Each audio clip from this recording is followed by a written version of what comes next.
পরীক্ষা করব এবং এর পিএইচ লেভেলটাকে আপনাকে দেখাবো এবং সেখানে মডিফাই অ্যাপ্লাই করে কি কাজ হবে সেটা আপনাকে ভালো করে বোঝাবো। চলুন তাহলে ডেমোটা শুরু করা যাক। এই জায়গা থেকে চলি মার্টিন চলুন। এটাকে আমি গ্লাস এমন নিলাম, এটা ভালো করে প্রথমে একটা মিক্স করে নেবো। ওকে, তো এই মাটি নিয়েছি, এর মধ্যে অল্প জল নিয়েছি আমরা, তো জলটা ভালো করে এখানে গুলে নিই। কালার আছে যেখানে অ্যাকচুয়ালি মানে কোন কালারটা ভালো কোন কালারটা খারাপ সেটা ভালো করে পিএইচ লেভেলে বোঝা যায়। যেমন ধরুন সবচেয়ে ভালো যেটা বলে পিএইচ লেভেল সেটা হচ্ছে কি 5 থেকে 6 বা ম্যাক্সিমাম 7, এটা হচ্ছে পারফেক্ট। এর থেকে যখন যেটা বেশি ধরুন আপনার 8, 9 বা 10, 11, 12, 14 দিকে যাবে তখন মনে হচ্ছে জমিতে আপনার জায়গা থেকে ক্যালসিয়াম বেশি আছে। এবার তো এখানে আপনার জায়গা থেকে ক্যালসিয়াম বেশি থাকলে কি জমি যখন বেশি সার দিলেও কিন্তু জমিতে কাজটা কম হবে।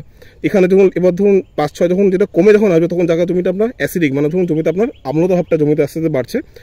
তো এটা মেন কথা বলা মানেটা কি, মানে এটা যদি কমের দিকে যায় তাহলেও কিন্তু খারাপ, এটা বেশি দিকে গেলে তাহলেও কিন্তু জমির জন্য আপনার খারাপ। এই কাগজটা আমি হালকা ডুবালাম, দেখবেন এই কালারটা কিন্তু এটা কিন্তু সবুজ, মানে ধরুন 8-এ, মানে এর প্রায় পিএইচ লেভেলটা মাটির প্রায় কিন্তু 8-এ আছে।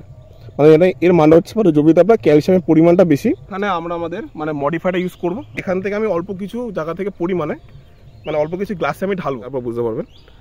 ঠিক আছে, এবার কালারটা কিন্তু আস্তে আস্তে কিন্তু আমাদের হলুদ কিন্তু জায়গা থেকে চলে এসছে, কিন্তু কালারটা কিন্তু 8-এ চলে এসেছিলো। এখন কিন্তু একই এখান থেকে বার করে দিলাম, এখন কিন্তু কালারটা দেখেন এই যে 5-এ, নাহলে দেখুন 6, মানে নর্মাল পিএইচে চলে এসছে। কিন্তু এই দেখুন পুরোটা আরও দেখুন ডিপ হয়ে গেছে। দেখুন মানে মডিফাই যেটা দেওয়ার আগে ছিল যেরকম কালার ছিল, দেওয়ার পর মানে পেপারটা চেঞ্জ করেছে, মডিফাই দেওয়ার পর আমি কিন্তু এটা কালারটা দেখলে বুঝতে পারবেন।